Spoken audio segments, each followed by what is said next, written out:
자, 어쨌건 다음 이야기 넘어갑시다. 오전에 그 모듈에 대한 기본 구조 봤었고요. 다시 한번 요약하면은 폴더를 하나 만들고 이 폴더 자체가 생성자 역할을 한다 그랬어요.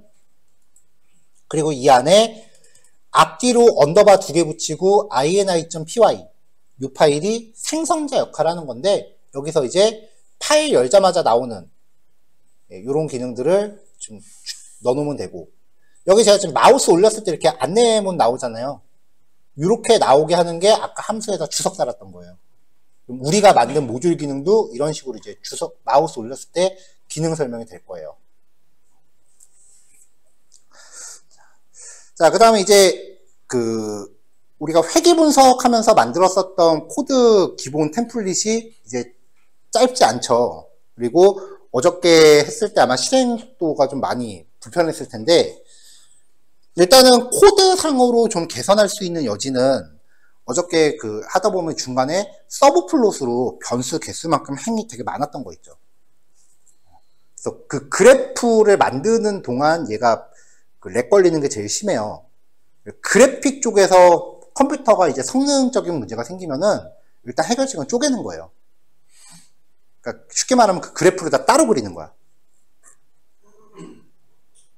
근데 훈련 데이터, 검증 데이터 양쪽에 하나씩 있으니까 그거를 다 따로 이렇게 하나씩 그릴 수는 없으니까 그래프를 한 줄씩 따로 그리게끔 코드를 그렇게 바꿨어요. 그래서 그 부분도 조금 이제 코드가 개선이 들어갈 거고요. 자, 그래서 레그레이션이라는 소스입니다.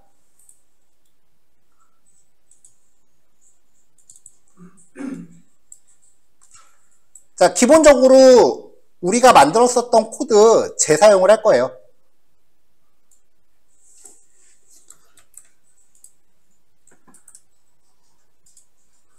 자, 임포트, numpy, 10온. 이제는 설명 쭉쭉 나갈게요. 그 다음에 그래프 그리는 파이플로 여기서 출력물은 전부 이 태블레이트를 쓸 거예요. 그 다음에 데이터 프레임하고 평소에 잘 안 쓰는 시리즈를 가져왔는데 이 시리즈를 가져온 이유는 시리즈를 직접 쓰겠다는 게 아니라 그 데이터 타입 명시한다 그랬죠. 그래서 데이터 타입을 명시하려고 인트, 플루트, 스트링 이런 것들은 기본 데이터 타입이니까 그냥 작성하면 되는데 객체 타입인 애들 있잖아요. 그런 애들은 임포트를 해야 데이터 타입 명시를 할 수 있어요.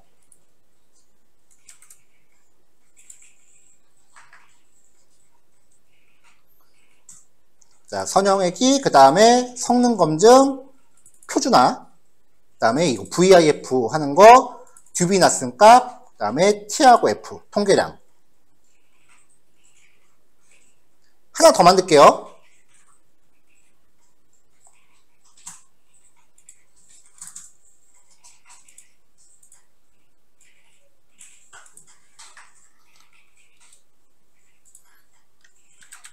util.py라는 파일 하나 만들 건데요. 이 파일부터 봅시다. 이게 내용이 짧으니까.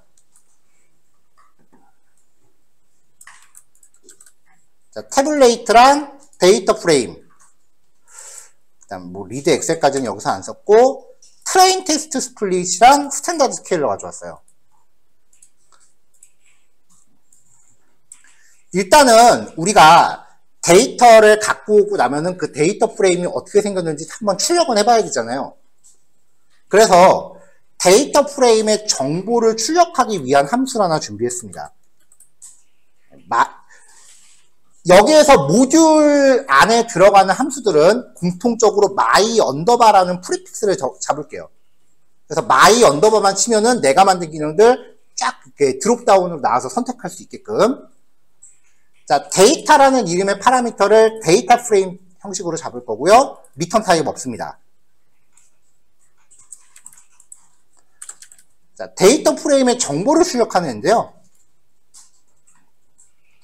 얘한테 데이터 프레임을 던져주면은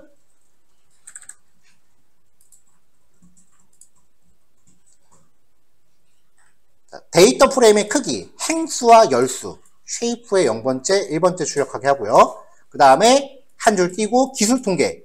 기술 통계랑 그냥 바로 출력하게 했어요. 그 다음에 데이터 프레임의 상위 5개 행. 하위 5개 행 출력하게 하고요. 데이터.til. 그리고 결측치가 있는지 없는지까지 그냥 같이 출력하게 했어요. 여기다가 to 데이터 프레임 해갖고 전치까지 구해서.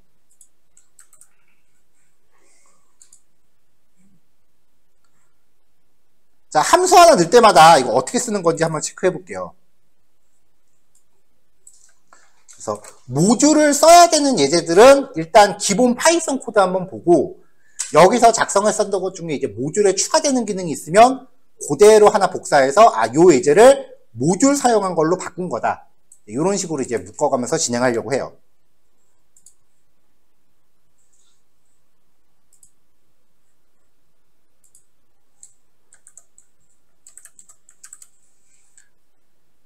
자, 패키지 참조하기 위해서 패키지 경로 잡아주고 레그레이션의 전체, 유틸의 전체.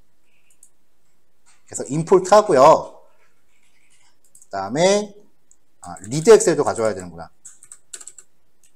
from pandas import read excel.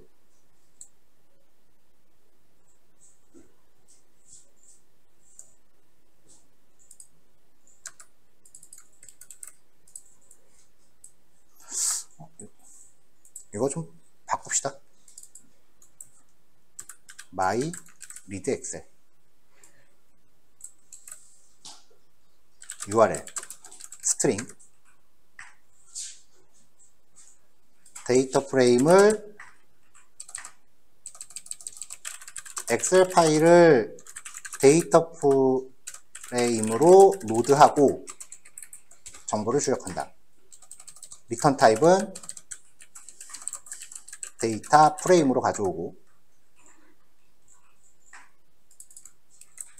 URL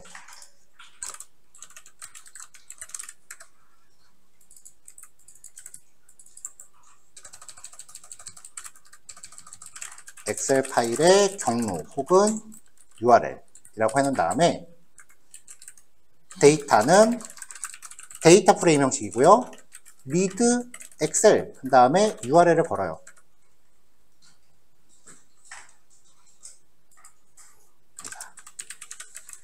인덱스 콜은 일단 논으로 잡아요.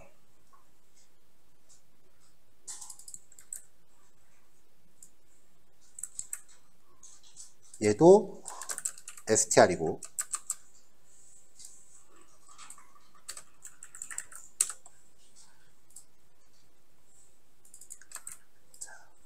자, 그래서 만약에 인덱스 콜이 있다면 리드 엑셀 하면서 인덱스 콜은 인덱스 콜 이렇게 잡아주고 그렇지 않다면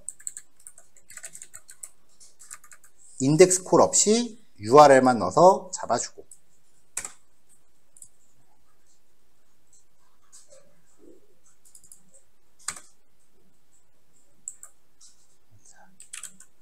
엑셀 파일을 데이터 프레임으로 로드하고 정보를 출력한다. 얘는 엑셀 파일의 경로 혹은 URL 패스라고 적는 게 낫겠다.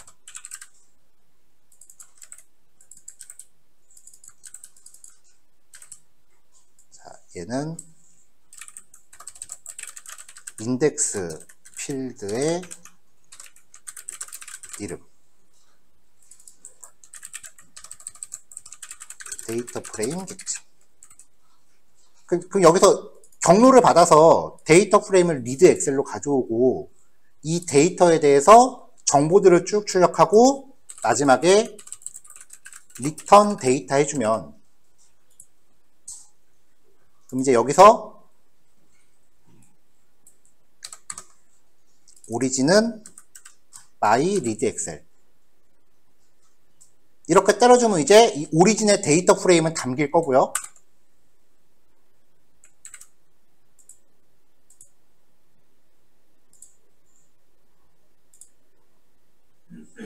오리진의 데이터 프레임은 담길 거고 그러면서 자동으로 이렇게 필요한 정보들은 출력이 되겠죠. 결측치 개수도 이렇게 표시했고요. 기술 통계량 위에 보이고 데이터 프레임 크기. 근데 기술 통계량이 좀 더 나중에 나오는 게 낫겠다. 이렇게 해서 좀 불편한 코드들을 계속해서 개선을 할 거예요. 자, 그 다음에 이제 데이터를 가져오고 나면은 그 다음에 우리가 했어야 됐던 게 뭐냐면은 훈련 데이터랑 검증 데이터 분할하는 거예요.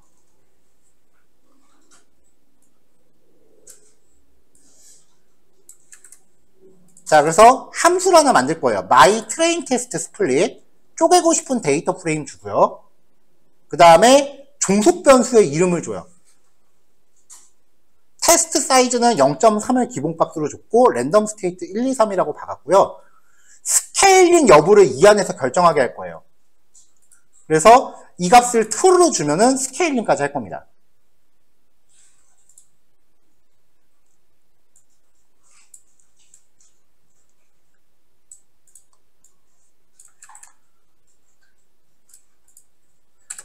자, 그래서 일단 데이터 프레임 받은 거에서 종속 변수 이름에 해당하는 거를 드롭시키면은 독립 변수만 뽑죠. 그리고 데이터 프레임에서 종속 변수에 해당하는 것만 뽑았죠. 그 다음에 트레인 테스트 스플릿에서 쪼갰어요. 여기까지는 똑같잖아요. 어저께 했었던 얘기가 이 다음에 이제 스케일링을 적용한다라고 하면 쪼개기 전에 이걸 가지고 스케일링을 하건 아니면 얘로 스케일링을 한 다음에 같은 공식을 얘한테 적용을 하건 그래야 된다 그랬죠.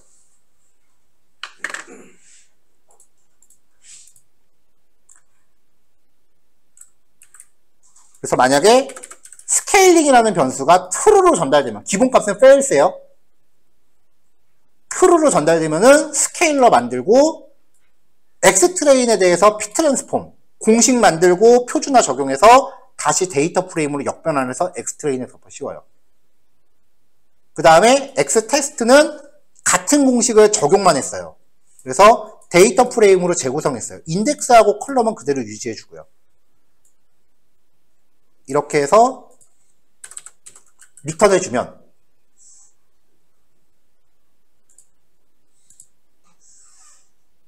이제 데이터를 분할하고 싶을 때 my train test split을 호출하면서 내가 앞에서 로딩한 데이터 프레임 뿌려주고 종속 변수 이름 주고 스케일링 할지 안 할지 여부만 세팅해 주세요. 자, X 트레인만 한번 찍어볼까요?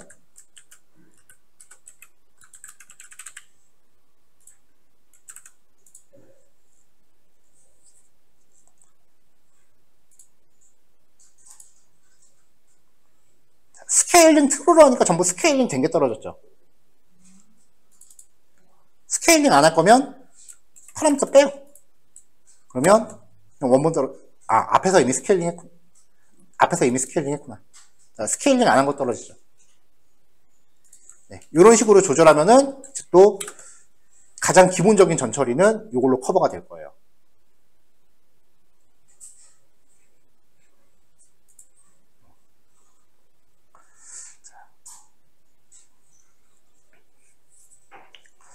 자, 그 다음에 이제 기본적으로 데이터 프레임 출력할 때 이제 출력량이 많아지니까 이 태블레이트 함수를 써서 그 텍스트 형식으로 출력하는 일이 점점 많을 거예요. 그때마다 코드가 좀 길잖아요. 그쵸? 요거 관련된 것도 하나 만듭시다. df my print table 데이터 리턴 타입 없고요. 그럼 얘가 이 데이터 받은 거를 직접 출력해 주게. 나머지 파라미터는 뭐 사실 손 안 가잖아요. 그럼 이제 출력할 때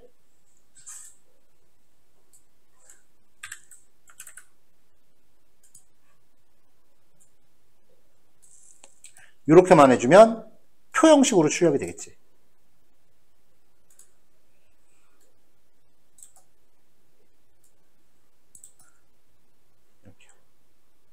여기 밑에서도 여기 밑에는 출력하는 거 없구나. 그럼 여기서 다시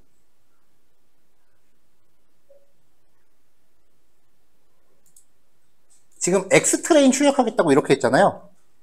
이제 my pretty table 이란 함수한테 내가 출력하고 싶은 데이터 프레임을 던져주는 거야.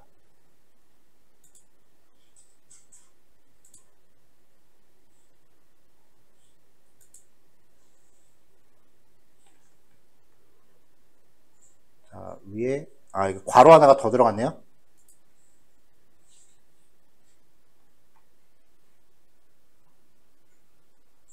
여기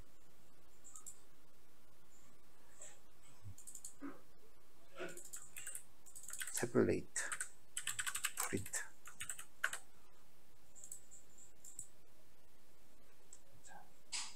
자, 그럼 이제 my pretty table이라고만 출력하면 이렇게 표 형태로 쪼르륵 나오는 거죠.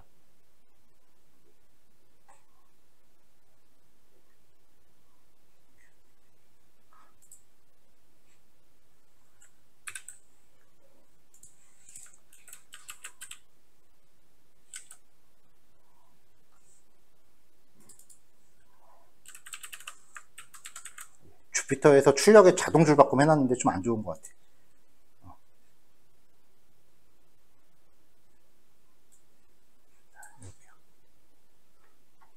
자, 일단 이것만 해도 코드 굉장히 많이 줄죠.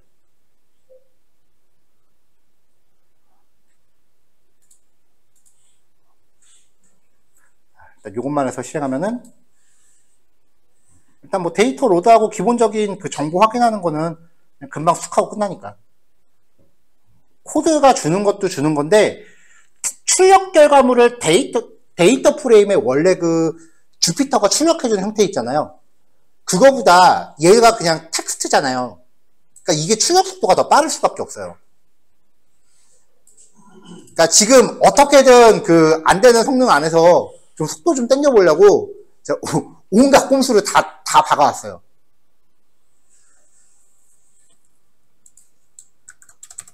여기는 그냥 쉐이프만 출력하고 마무리할 거고.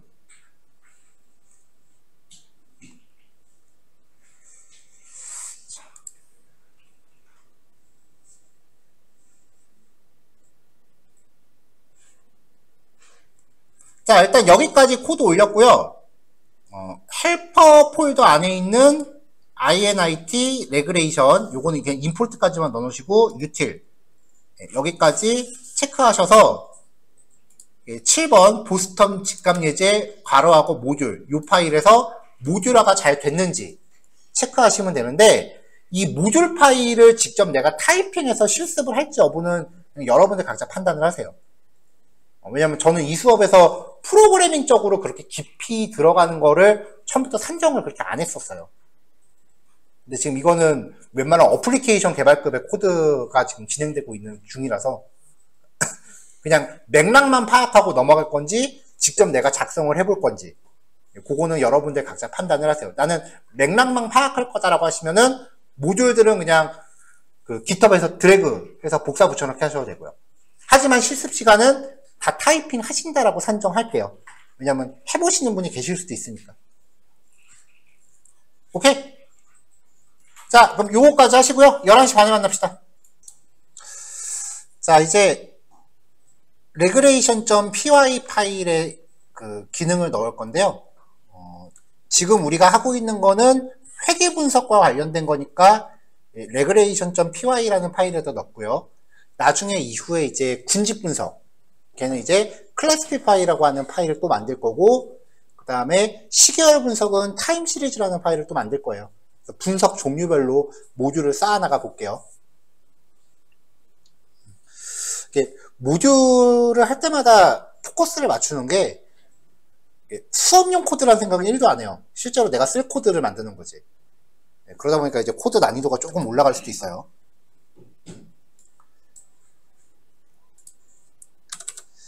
자, 선형회계 분석을 합니다. 그래서 df my 선형이니까 linear regression 파라미터는 xtrain 데이터 프레임 타입이고요. 그 다음에 ytrain 시리즈였고요. 그 다음에 xtest 데이터 프레임 y 테스트 데이터 프레임.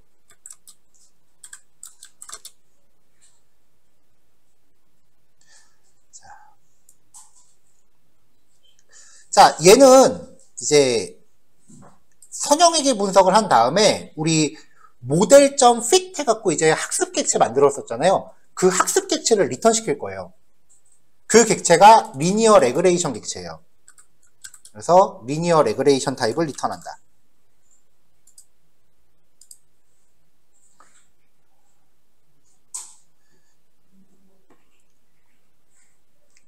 자, 그 다음에 파라미터 하나를 더 넣을 건데, 일단은 우리가 지금 속도, 실행 속도 면에서 지금 제일 손해를 보고 있는 게 결국은 시각화거든요.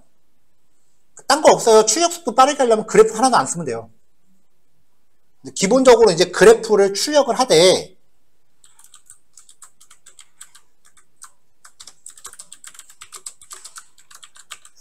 use plot이라고 하는 파라미터를 일단 기본값을 true로 주고, 내가 그래프를 안 쓸 거다 싶으면은 이 파라미터를 fails로 바꾸세요.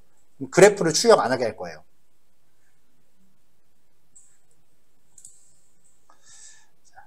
함수를 정의하고 나면, 파이썬에서 코드를 블록화 시키고 나면, 함수건, if문이건, 포문이건, 이렇게 콜론 찍고 나면은 밑에 코드가 들어가기 전까지 일단, 빨간 줄 갑니다. 밑에 코드가 들어가야죠. 자, 일단 독립변수의 이름부터 뽑읍시다. xnames는 xtrain.columns. 종속변수의 이름은요, 시리즈 객체를 만들면은 그 시리즈 객체에 name이라는 프로퍼티가 있어요. 걔를 뽑으면 종속변수 이름 바로 받아와요. 기존에는 여기에 그냥 문자열로 값을 넣었었지만. 그리고 사이즈는 len, xnames.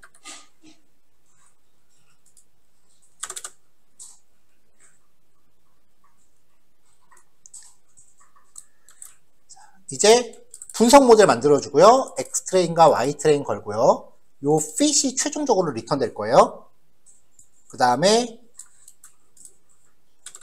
회귀식 추정을 합니다.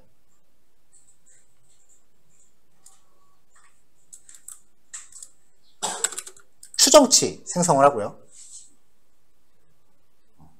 어제는 여기서 이제 반복문 돌려서 한꺼번에 처리하게 했는데 코드가 좀 어려울 것 같아서 그냥 성능평가 하드코딩으로 2개 넣을게요. 처음에 했던 대로. 이게 더 접근이 쉽죠? 그래서 트레인 데이터에 대해서 성능평가, 그 다음에 검증 데이터에 대해서 성능평가. 엄밀히 말하면 성능평가는 검증 데이터에 대해서만 해도 상관없어요.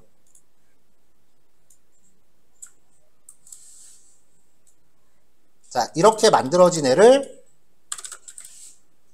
데이터 프레임으로 묶어요. 그럼 이제 얘를 출력을 할 건데, from util import my pretty table. 지금 얘는 util.py랑 같은 폴더 안에 있잖아요. 그러니까 그냥 util로 참고한 거고, 그 안에 my pretty table을 가져와서 result df를 출력을 해줘요.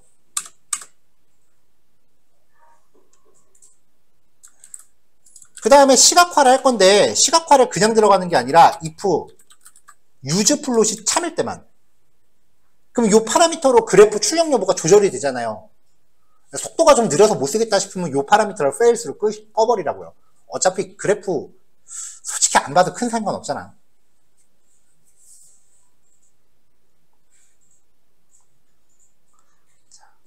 자, 그 다음에 이제 어제 우리가 했었던 코드가 어떤 식이었냐면은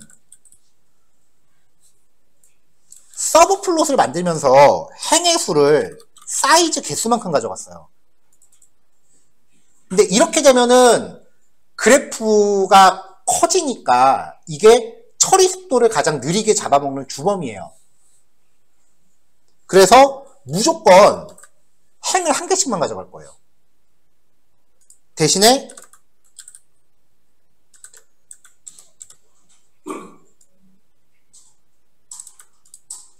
독립변수의 개수만큼 반복 돌면서 1행 2열짜리 그래프를 여러 개 만드는 거죠. 이렇게 하면은 속도가 조금 개선이 돼요.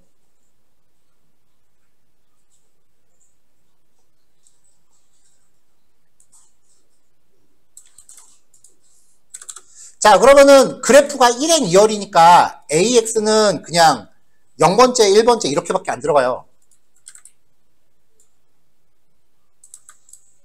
그래서 X트레인에 대해서 Y트레인, X트레인에 대해서 그 다음에 예측치, X테스트, 그 실제 관측치랑 예측치 이렇게 해서 AX 0번째, 1번째. 어저께는 여기가 2차 배열로 들어갔을 거예요. 요 그래프 부분 세팅하는 거, 요 부분이 조금 이제 차이가 생긴 거죠.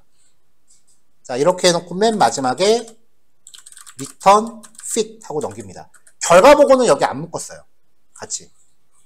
코드가 너무 커지면 좀 느려질 것 같아서.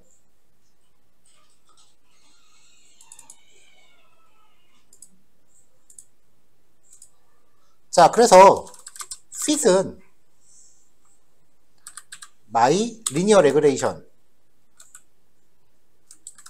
X트레인, 그 다음에 Y트레인, X테스트, Y테스트.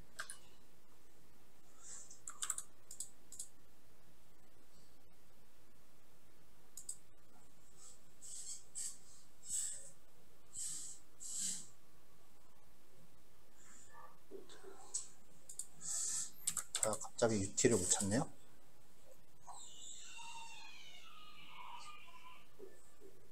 아, 여기 util 이것 때문에 그렇구나.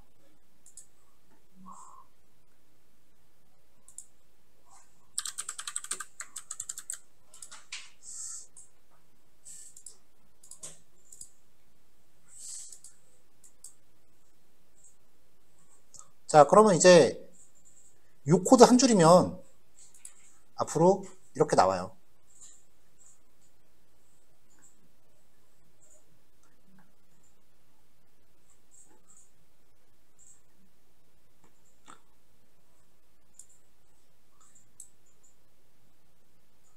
자, 성능평가 결과 나오고 그 다음에 이렇게 추적 결과 나오고. 근데 나는 그래프 안 쓰고 싶다 그러면은 use 플롯을 false로 주세요. 그럼 이제 그래프 안 나올 거야. 끝나잖아.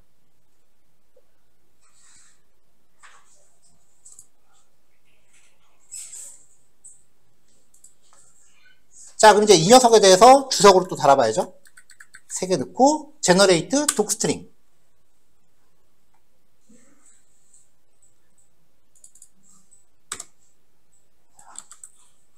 미안해요 여러분, 치트키 좀 쓸게요.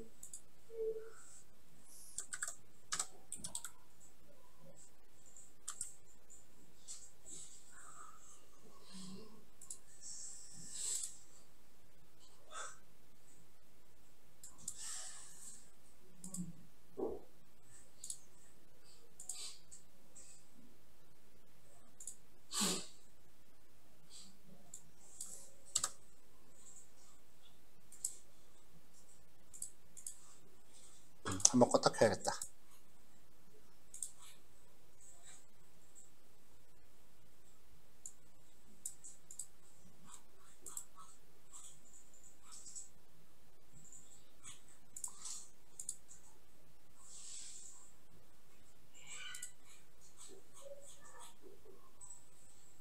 켜져 있나?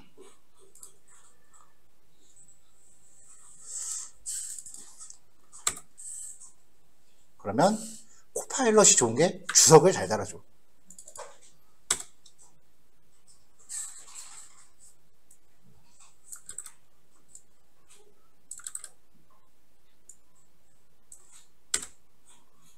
오케이. 오케이. 아, 저는 코파일럿 유료 결제해서 쓰고 있어요. 근데 여기서 사이즈 변수는 직접적으로 쓰이질 않네요. 사이즈 변수는 없어도 되겠다. 자, 사이즈 변수 없앴고요. 자, 하나 만들었으니까 이제 함수 하나 또 만듭시다. 자, df my linear regression report. 자, 얘는 첫 번째 파라미터로 일단 분석 모형 객체를 받아야 돼요. 그 다음에 x트레인과 y트레인, x테스트, y테스트를 전부 똑같이 받아요.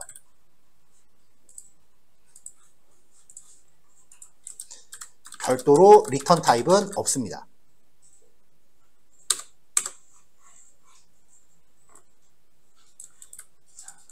자, 예측치 하고요. x트레인과 x테스트에 대해서 지금 분석 모델 받아왔으니까 여기에 대해서 이제 예측치 뽑고 독립변수 이름과 종속변수 이름 받았고요. 이거 결과 보고는 어저께처럼 반복 돌리면서 한번 할게요. 자, 반복 처리를 위해서 얘를 이제 2차 배열로 묶었고요. 그러면 반복을 돌려요. 그럼 요 반복문은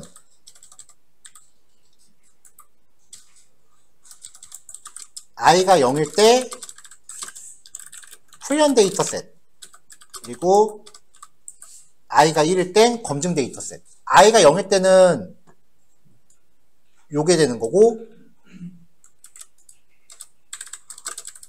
그 다음에 i가 1일 때는 얘가 되는 거죠.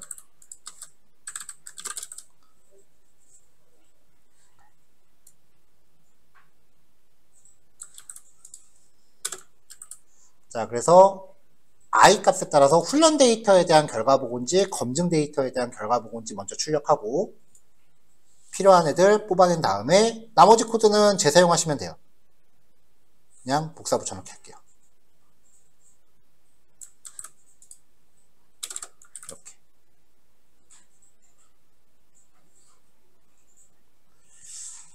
자, 그리고 나서 이제 얘도 주석을 답니다.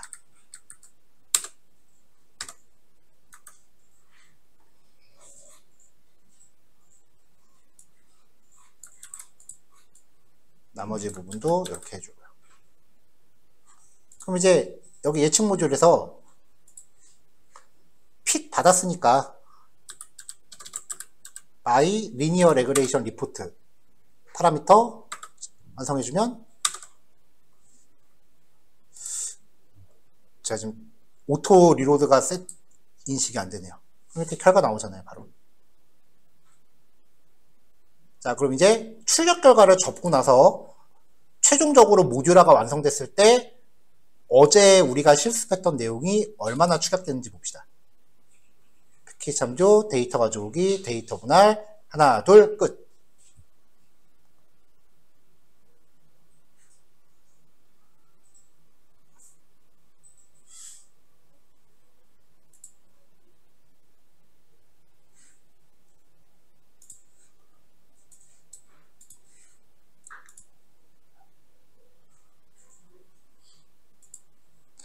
이런 걸 해놓으면 좋은 게, 지금 어저께 했었던 요 예제를 보면은 표준화를 했기 때문에 VIF 값은 10이 넘어가는 게 없어서 다중공산성 문제는 발생하지 않지만, 여기 보면 유의 확률이 0.05가 넘어가는 애들이 있잖아요.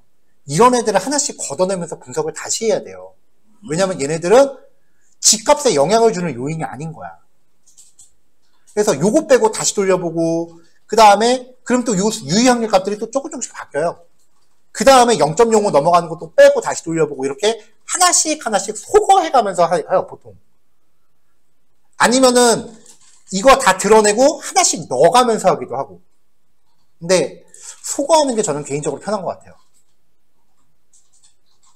그럼 이거 전처리하면서 변수를 하나씩 드롭시키는 과정을 계속 넣어야 되는데, 그때마다 코드가 너무 길어지면은 좀 불편한 면이 있어요.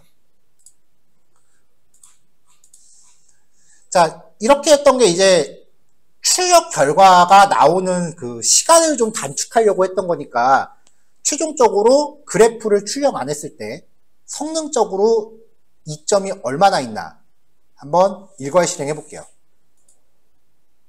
끝났네.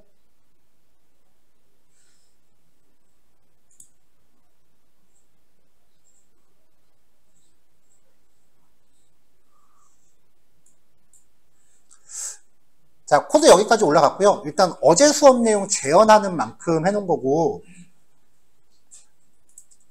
util.py랑 그 다음에 사실 모듈화 해놓은 기능이 더 많아요. 준비해온 거에 지금 3분의 1 정도밖에 안 풀었어.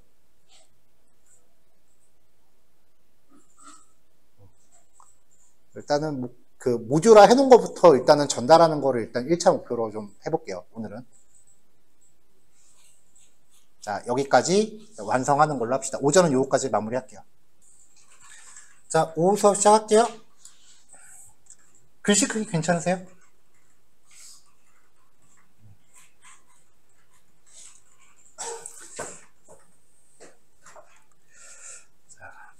개인적으로 이제 파이썬으로 데이터 분석 쪽 코드를 작성하면서 저 개인적으로 가장 이건 좀 코드 좀 줄였으면 좋겠다 싶은 것 중에 하나가 시각화 쪽이에요.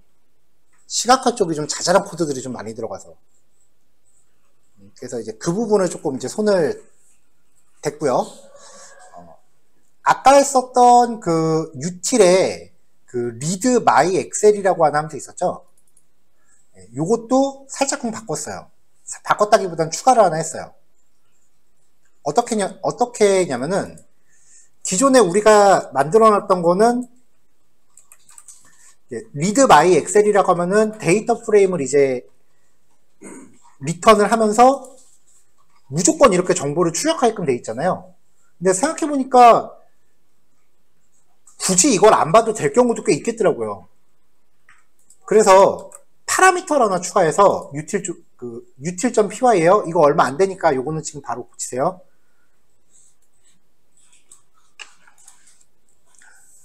read my excel에 info라고 하는 파라미터를 넣었어요. 일단 기본값은 true야. info라는 이름의 파라미터를 넣어서 기본값을 일단 true로 잡았고요.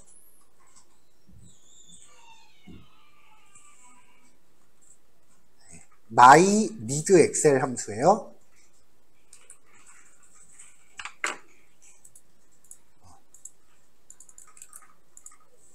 그럼 여기에 파라미터가 하나 들어가는 거죠. 자, info 불린 값이고요. 선택적으로 넣으시면 돼요. true일 경우에는 정보를 출력한다. 기본값은 true다.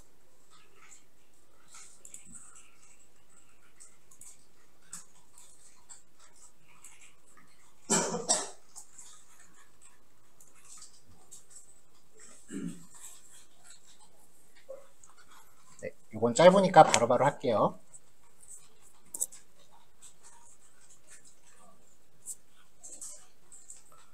됐죠? 여기 넘어갈게요. 그래서 여기 아래쪽 부분에 info라고 해서 출력하던 부분 있죠? 이거를 if문에다 다 밀어 넣어버렸어요.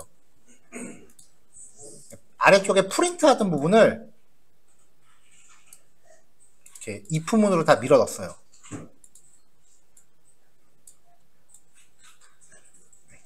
그러면서 이쪽에 기술 통계 부분도 약간 정정을 했는데요. 어떻게 바꿨냐면은 아까는 그 결측치 개수에 대한 표랑 기술 통계 표를 따로 뿌렸거든요. 출력량이 좀 과하게 많더라고요. 그래서 기술 통계량을 전치 형태로 별도로 담은 다음에 여기에다가 NAN이라는 컬럼으로 결측치 개수를 그냥 필드를 결합시켜 버렸어요. 출력량을 좀 줄이려고. 이게 좀 더 깔끔하더라고요. 자, 이렇게 해서 인포 함수는 이 정도면 이제 손 안 댈 것 같아요.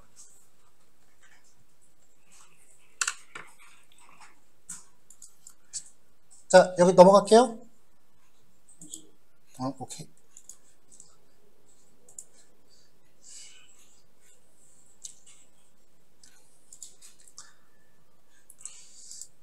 자, 그래서 데이터 가져오기를 일단 인포를 출력하는 형태로 해보면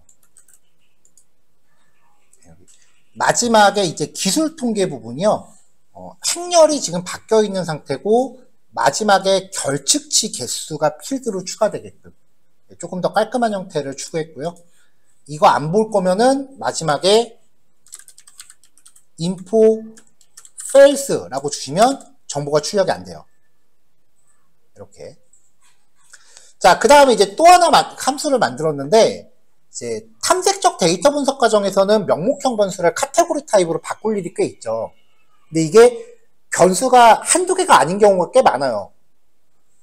그래서 set 카테고리라는 함수를 만들었는데, 원본 데이터 프레임을 주고요. 내가 명목형으로 설정하고 싶은 파라미터를 개수 제한 없이 계속 나열하세요. 변수 이름을. 그러면 해당 필드를 카테고리로 바꾼 형태를 리턴을 해줘요. 이게 어떻게 가능하냐면은, 자, def hello라는 함수를 만들 때 a라고 정의를 하면 a죠. 그럼 우리는 hello라고 하면서 이렇게 뭔가 값을 하나만 주게 되죠.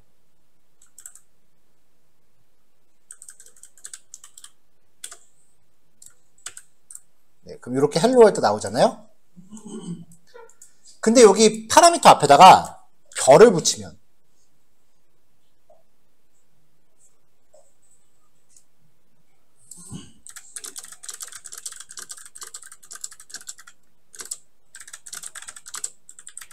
이제 저 A는 개수 제한이 없어요. 대신에 리스트예요.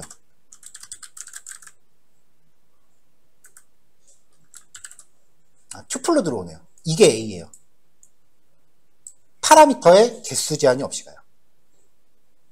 함수 정의할 때 파라미터 앞에다 별을 붙이면 걔는 개수 제한 없이 받을 수 있는 그 튜플, 리스트가 됩니다.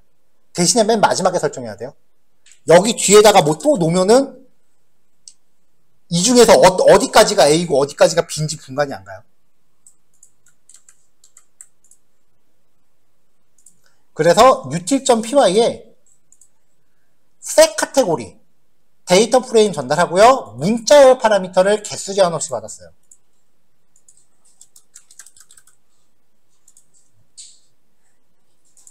일단은 데이터.copy 원본 데이터 프레임은 복사를 한 다음에 얘가 지금 튜플이잖아요. 개수만큼 반복되면서 해당 필드의 타입을 카테고리로 바꿔서 다 집어넣고 리턴. 네. 요거부터는 일단 실습 시간에 진행하시면 돼요. util.py예요. 그래서 명목형 변수 바꾼 것까지. 자, 그 다음에 이제 flow.py라고 하는 모듈을 새롭게 넣었어요.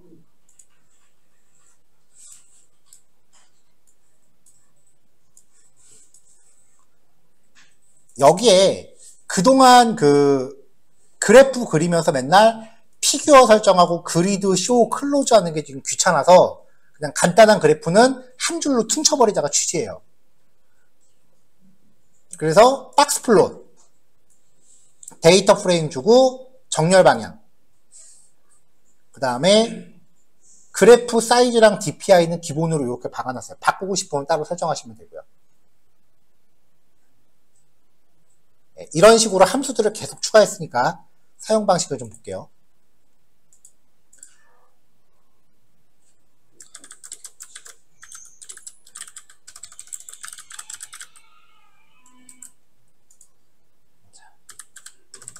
my 박스 플롯 df 걸어요. 이렇게. 만약에 가로 방향으로 가고 싶다. 그러면 orient h 그러면 옆으로.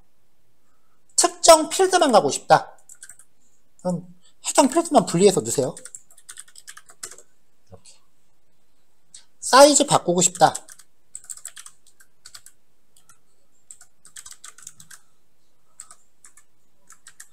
OA DPI는 100. 이렇게 해서 그냥 한 줄로 처리하게끔 했고요.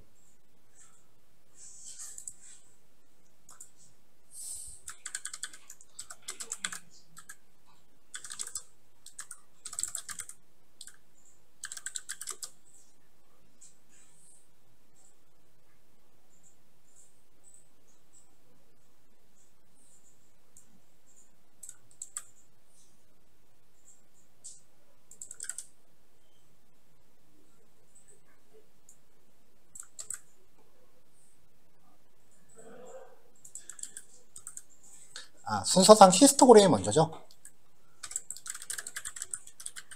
히스토그램.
자, 다음 함수는 이제 히스토 플롯이에요. 히스트 플롯.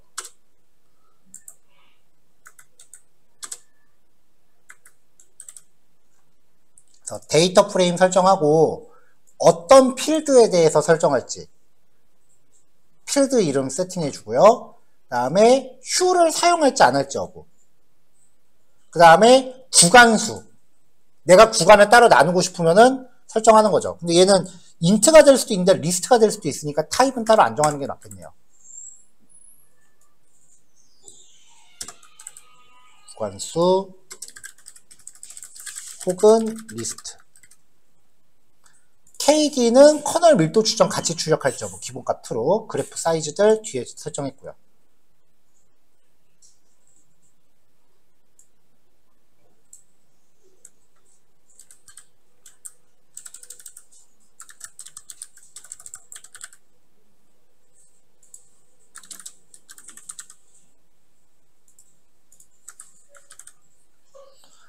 자, 그럼 이제 얘를 써보죠. 자, my hist 플롯에 df 걸고 국어에 대해서만 처리하자.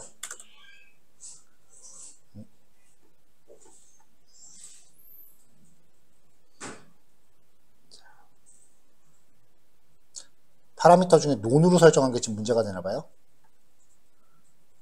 빈즈는 must be as 인티저. 인티저로 설정해야 된다. 빈즈가 지금 논으로 세팅되어 있는 게 문제니까 if 빈즈가 있으면 빈즈 세팅하고, 그렇지 않으면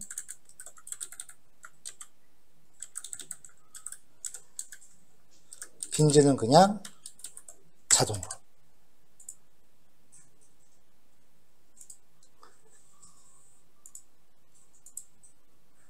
자, 이렇게 기본적으로 찍고요.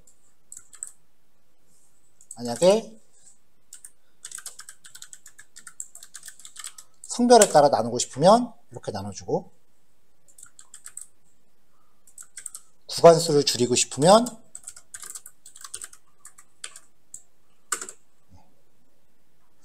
최소 3개 구간은 안 나오네요. 5개.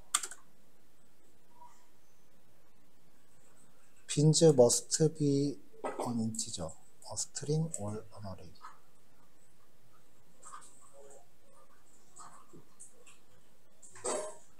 아, 여기 논으로 봤구나. 쏘리. 파라미터를 걸어줘야 되는데, 이렇게.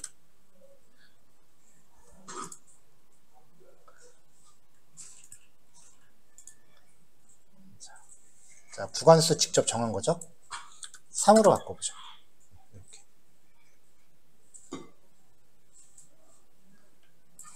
뭐 성별을 빼도 되고. 요 커널 밀도 함수가 필요 없으면은 KD는 false. 이렇게 주면 되죠. 함수 만들 때 여기 주석 잘 적으세요 라고 자꾸 얘기하는 이유가요. 마우스 올리면 나와요. 이렇게 설명이. 이걸 지금 주석으로 다는 거예요. 안 그러면은 이거 뭐더라 하면서 내가 소스를 매번 열어봐야 돼.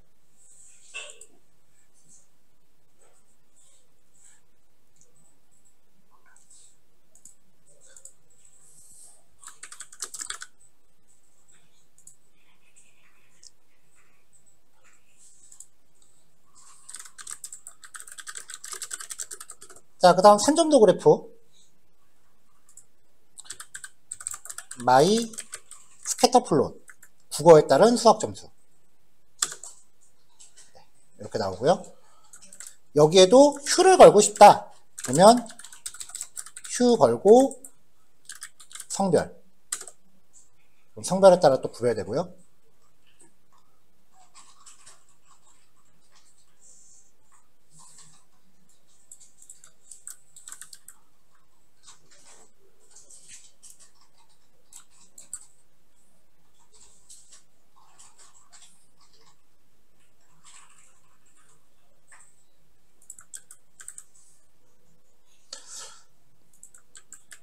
자, 비슷한 게 스캐터 플롯 말고 레그 플롯이란 것도 있었죠. 레그 플롯은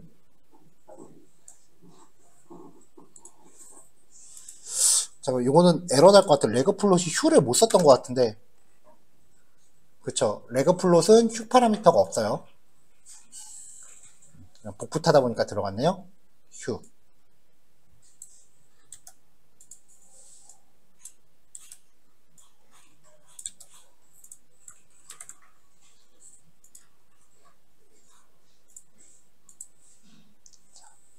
자, 추세선을 포함한 산점도.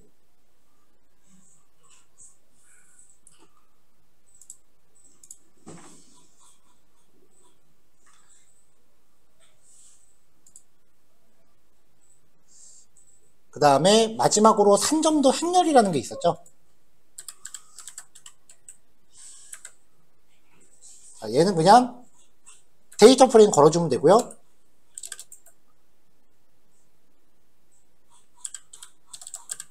휴에다가 성별. 필요 없으면 안 넣으셔도 돼요. 네, 페어플롯은 시간이 좀 걸리죠. 이 정도로 만들어주는 애고, 만약에 여기 가운데 들어가는 게 히스토그램 말고 다른 걸 쓰고 싶다. 그러면 diag kind에다 kd 라고 값 주면은 가운데가 이렇게 커널 밀도로 바뀌어서 나오고요. 산점도 행렬은 이 정도 쓰면 될 것 같고, 기본적으로 팔레트 같은 것도 알아서 잘 세팅이 되고요.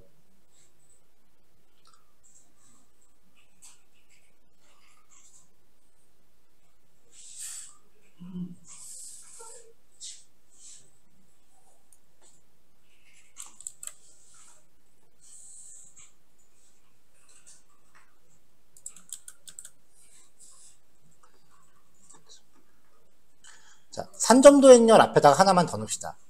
레그 플롯은 추세선이 포함되고, 스캐터 플롯은 추세선이 없는 대신에 휴를 쓸 수 있다 그랬잖아요. 이거 두 개 결합된 게 LM 플롯이었어요. DF 걸고 국어, 수학, 성별. 그러면 이렇게 이제 표시가 되는데, 얘가 사이즈 설정이 좀 별로였어요. 전에 우리 했었던 예제 보면은 얘가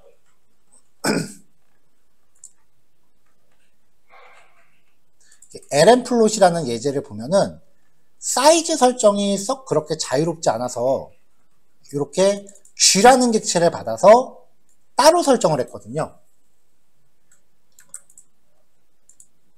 그럼 얘 코드도 그렇게 바꿔줘야겠네요. LM 플롯은 PLT.P가 이거 하나만 하잖아.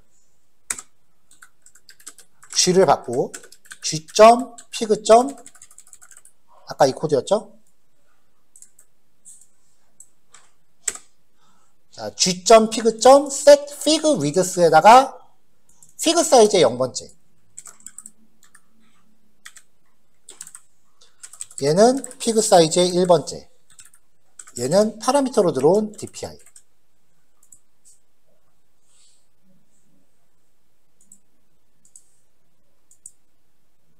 그러면 이렇게 되죠. 국어하고 수학은 좀 아닌가 보다. 그냥 샘플 데이터니까 그러려니 할게요.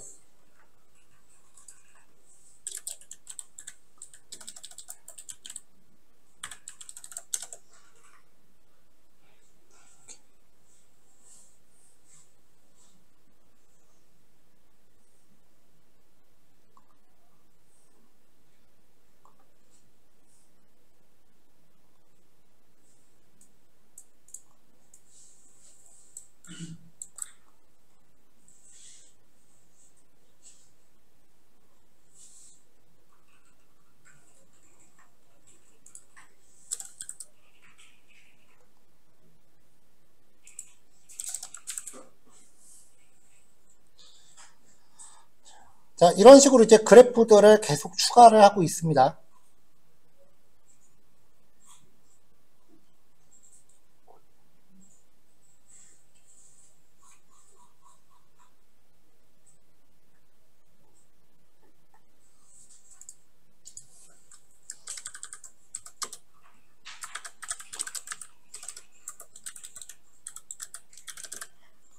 자, 막대 그래프인데요. 첫 번째는 카운트 플롯이에요. 데이터 프레임을 주고 필드 하나를 정해주면 그 필드에 값의 종류별로 개수를 세줘요. 이렇게. 전철이고 뭐고 필요 없어요. 휴, 성별. 그러면 성별에 따라서 알아서 나눠주기도 해요. 3학년은 남자가 없고 4학년 여자가 없네요.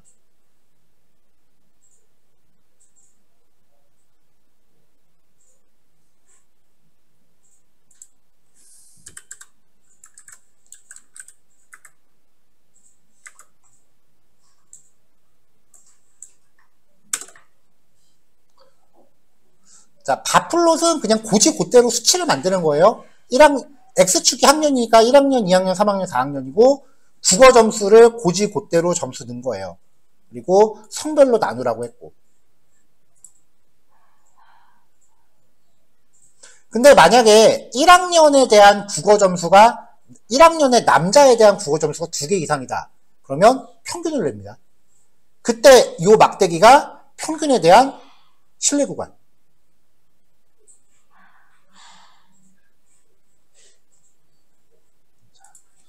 자, 그래서 카운트 플롯은 빈도 막대 그래프라고 표현을 하고요. 바플롯은 평균 막대 그래프라고 표현을 해요.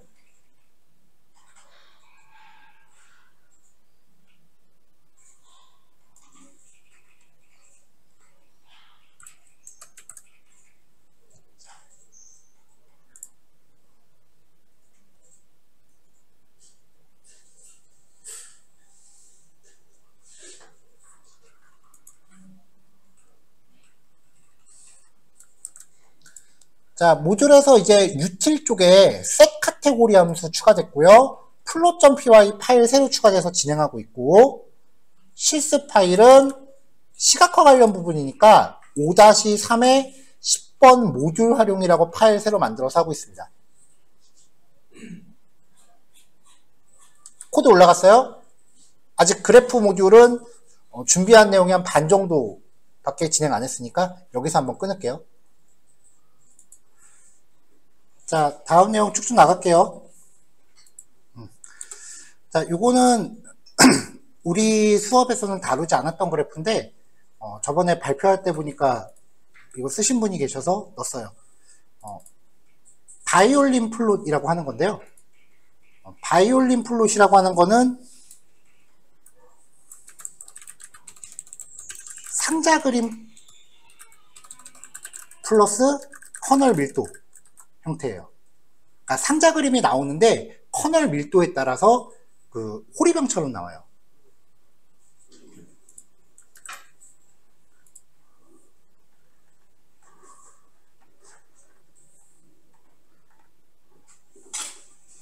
자, 그래서 밑에다가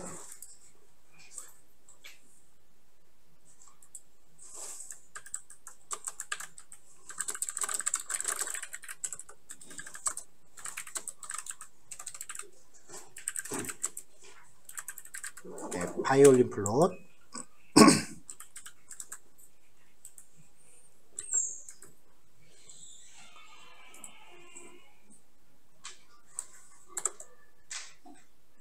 이렇게 추가되는데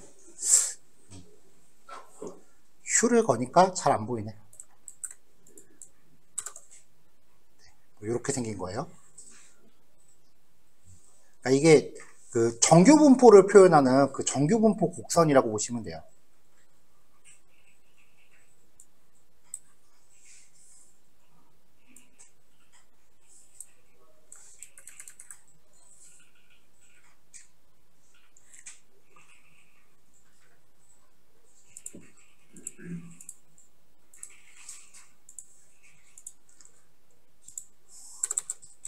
자, 다음 그래프는 포인트 플롯이라고 하는 건데요.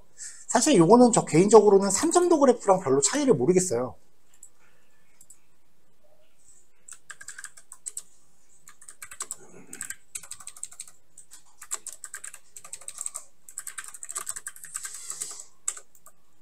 근데 이 포인트 플롯 같은 경우는 이제 3점도 그래프는 가로 세로가 전부 연속형 변수로 들어가는데 얘는 한쪽 축이 명목형으로 들어간다.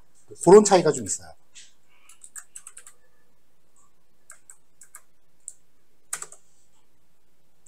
뭐 이런 식으로 보여지는 거죠. 그래서 명목형 변수에 따른 데이터 분포. 얘도 휴를 좀 빼볼까요?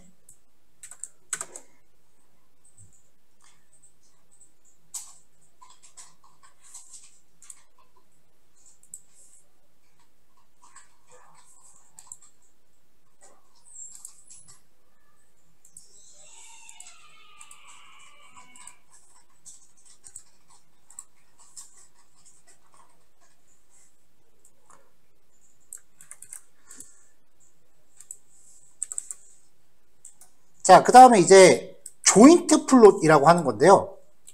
조인트 플롯은 산점도 그래프하고 히스토그램을 같이 그려주는 거예요.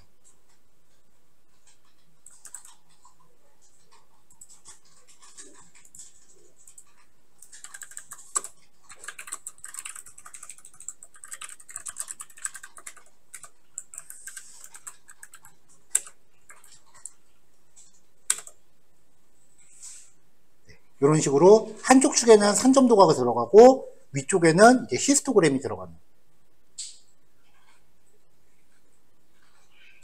그러니까 여기 위에가 이제 국어 점수에 대한 히스토그램, 여기는 수학 점수에 대한 히스토그램이 되겠죠. 근데 얘도 딱 보니까 그래프 사이즈가 좀 자유롭지 못하네요, 그렇죠? 그럼 아까 위에 있었던 요거를 이제 응용을 해야겠죠.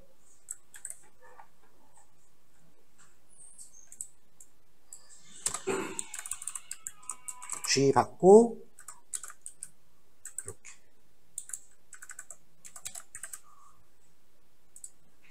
자, 이렇게 해서 다시 그려보면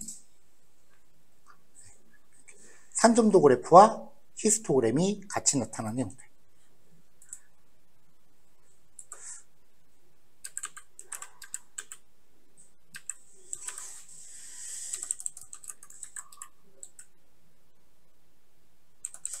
그리드 설정하는 게 어디 있을 것 같은데.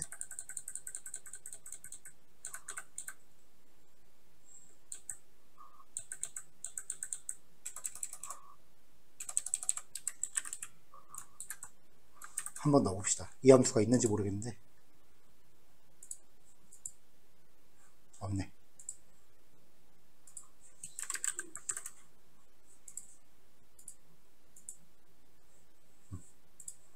마지막.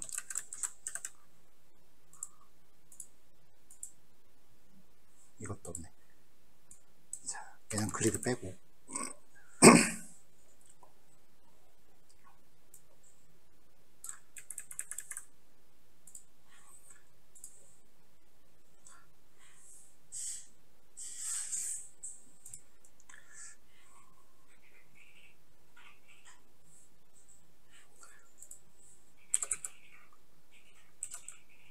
자, 다음 그래프는 히트맵이에요.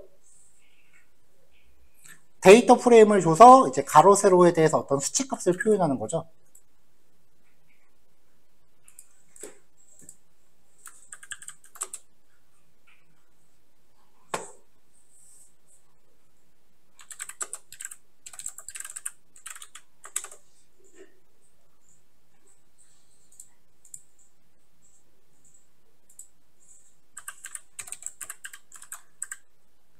히트맵. 데이터 프레임을 통째로 걸어볼게요.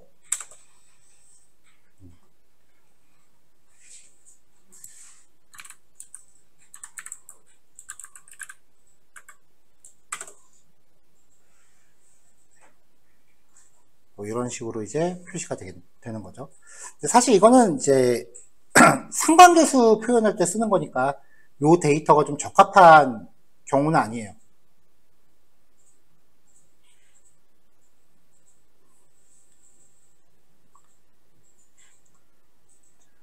자, 이렇게 해서 이제 플롯에 대한 기본기는 여기까지. 근데 우리가 몇 가지 그래프를 더 했었죠?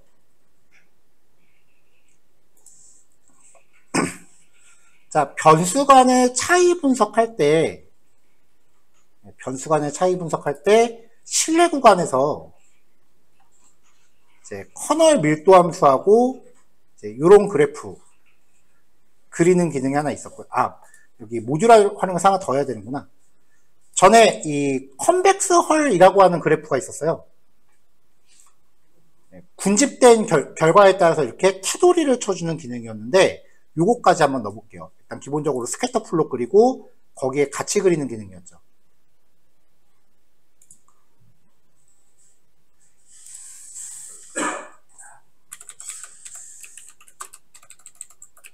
df my 컨벡스 헐 데이터 그 다음에 x네임 y네임 q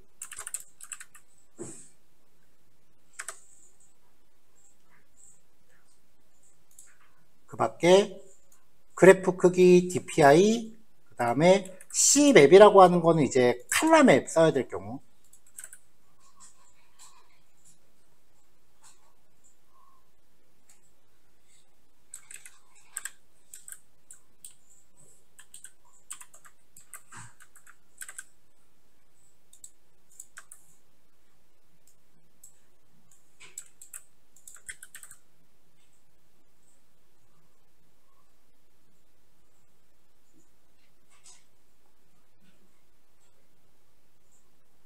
잠시만요. 위에 좀 체크 좀 해보고요.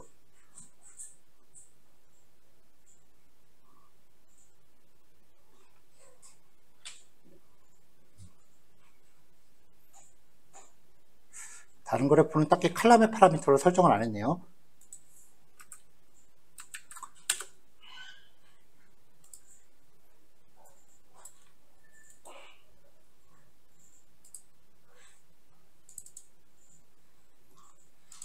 자, 이 컨벡스 헐이라고 하는 거를 사용하기 위해서 먼저 임포트 쪽에서 컨벡스 헐이라고 하는 항목이 추가로 임포트 돼야 되고요.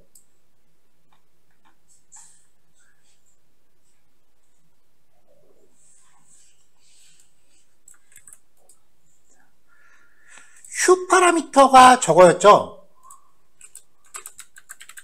이 휴 파라미터가 이제 군집을 설정하는 기준이었는데 얘는 이 휴 파라미터가 꼭 있어야 되니까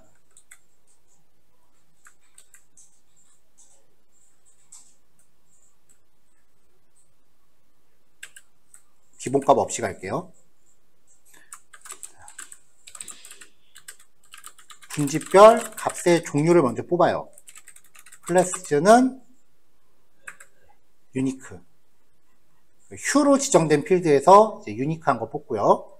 그 다음에 plt.figure 피그 사이즈랑 dpi 설정하고 plt.grid, plt.show, plt.close.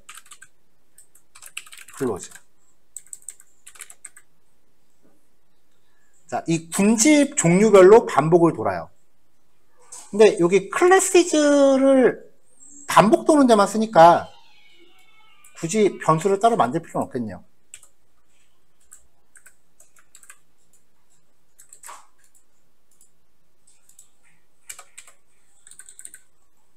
for cin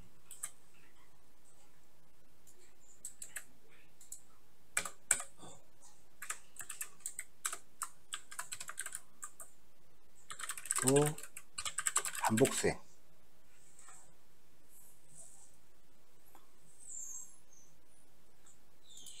자, 이래서 그럼 이제 값의 종류별로 반복을 도는 거니까 여기서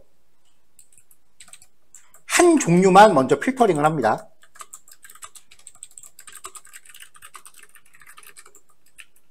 dfc는 데이터에서 이제 휴 파라미터가 요 C인 거.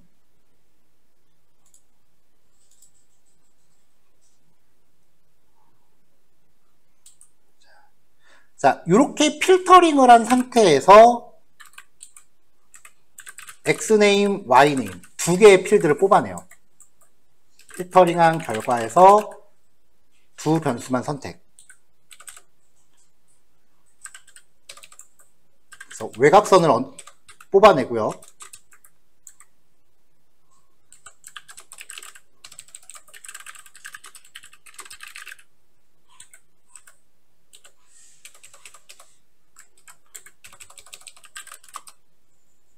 외곽선 좌표를 계산을 하고 그 다음에 마지막 좌표 이후에 첫 번째 좌표를 연결해 줘야 된다고 그랬죠. 그래야 그 시작점부터 끝점이 이어지니까. 그래서 포인트는 mp.append.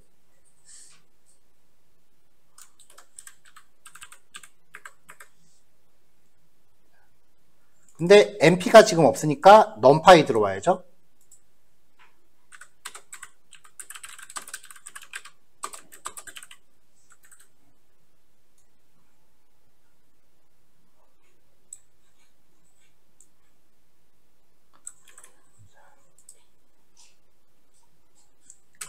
자, 이제 외곽선을 그려요. 플롯으로 외곽선 그리고 fill 함수로 그 외곽선 안에 좀 채워주고. 자, 다 됐으면 이제 sb.scatterplot.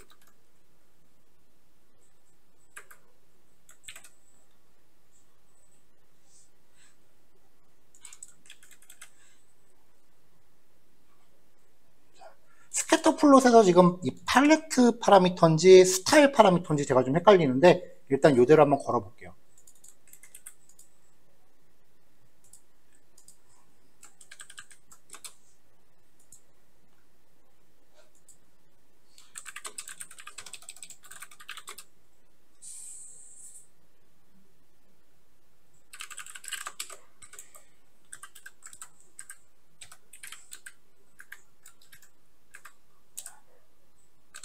국어, 수학, 그 다음에 성별에 따라 함수를 인지를 못하네요.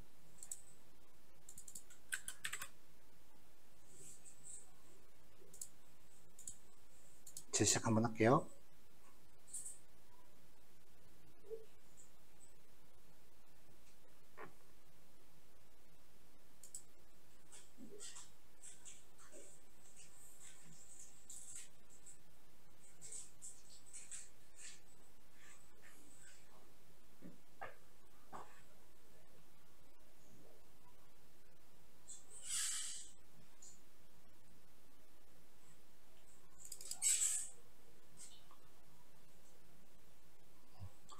데이터가 조금 적합하지 않은가 봐요. 국어, 수학, X네임, Y네임, 성별.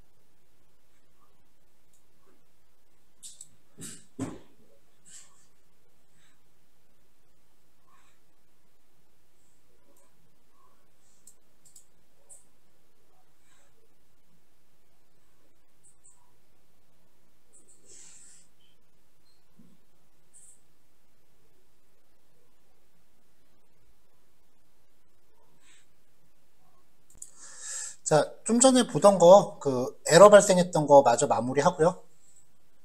오늘은 이제 4시 다 돼가니까 거기까지만 진행할게요.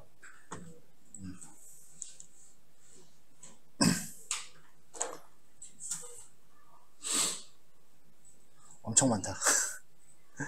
자, 커널 밀도 추정하고 이제 실내 구간 그리는 그래프인데요. 문제가 됐었던 부분이 제가 지금 데이터 프레임의 파라미터 이름을 전부 데이터라고 잡고 있어요. 근데 기존 코드가 어떻게 돼 있었냐면은 여기가 이제 df로 되어 있고 여기가 데이터였어요. 화면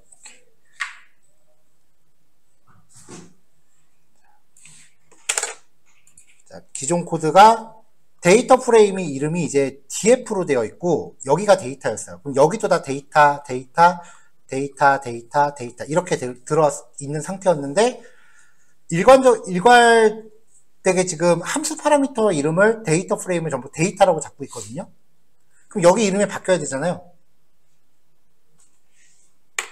그래서 여기를 데이터로 하니까 데이터.컬럼 데이터. 그럼 여기가 변수 이름이 겹치니까 이거를 컬럼이라고 바꾸면서 나머지 부분들 여기 전부 다 색깔 들어가 있는 데 있죠. 여기를 같이 바꿔줬어야 되는데 나머지를 그냥 데이터라고 놔뒀더라고요. 그래서 이제 변수 이름이 엉켜서 문제가 발생했던 거고 밑에 쪽 코드는 바뀐 거 없습니다. 그래서 이제 얘까지 확인하시고 이 녀석에 대한 확인은 여기 추론 통계 쪽에서 신뢰 구간 여기 어차피 저 그래프 하나만 보면 되니까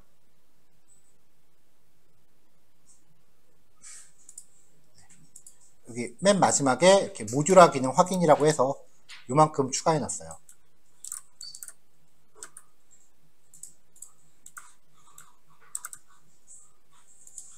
F쪽에 1번의 신뢰 구간. 자, 오늘은 여기까지 진행할 거고요.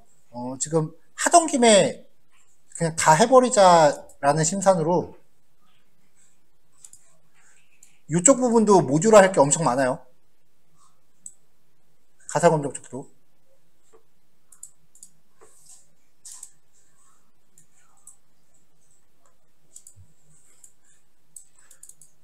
사실은 다 해놨어. 아까 다 해놨어요.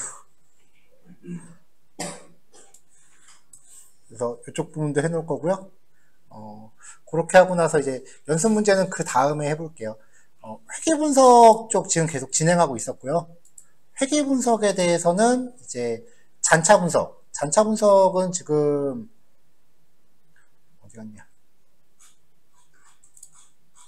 네. 여기 조금 이제 준비가 되어 있는 상황이고요. 그리고 나서 이제 선형회계 예시라고 해서 좀 데이터 큰 거 갖다가 어떤 식으로 접근하는지 이렇게 준비되어 있는 거 있어요. 그래서 내일 연습 문제 모듈화 마무리하고 그다음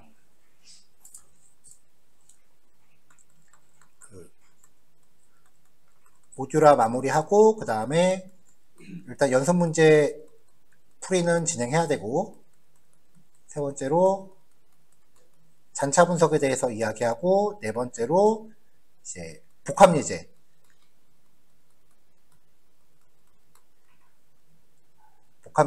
두 종 하고 그 다음에 회계 분석에 대한 그 정리 차원에서 이제 세미 프로젝트를 진행을 할 건데 일단 요거는 지금 스케줄 봐서는 다음 주로 넘어갈 것 같고요. 세미 프로젝트는. 그리고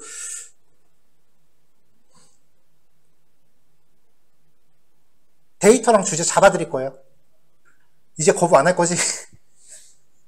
그래서 제 생각에는 한 3일 정도면 충분히 마무리될 거라고 생각을 해요. 그러니까 이제 아마 분석 방법 자체는 모듈화를 해놨기 때문에 거의 다 엇비슷할 텐데 전 처리를 이런 식으로 넣었을 때랑 저런 식으로 넣었을 때 이거는 서로 케이스가 다르게 나올 수밖에 없으니까 나는 이렇게 전 처리해서 했는데 저렇게 전 처리하는 수도 있구나. 이런 것들을 서로 비교해보자는 취지라고 생각하시면 돼요. 수업에서 모든 케이스를 다 전 처리를 해줄 수는 없어요. 그런 거 이제 서로 한 번씩 비교해 본다. 그 정도니까 명목상은 세미 프로젝트지만 그냥 좀 덩어리 큰 연습 문제라고 생각하시면 될 것 같아요. 자, 이렇게 해서 이제 회계 분석 쪽은 마무리하는 걸로 할게요. 진도가 조금 빨라서 걱정이었는데 뭐 중간중간에 뭐 이런 거 저런 거 좀 껴넣으면서 얼추 좀 적정 진도로 돌아온 것 같아서 좀 내심 다행이다 싶어요. 자, 녹화 여기까지 할게요.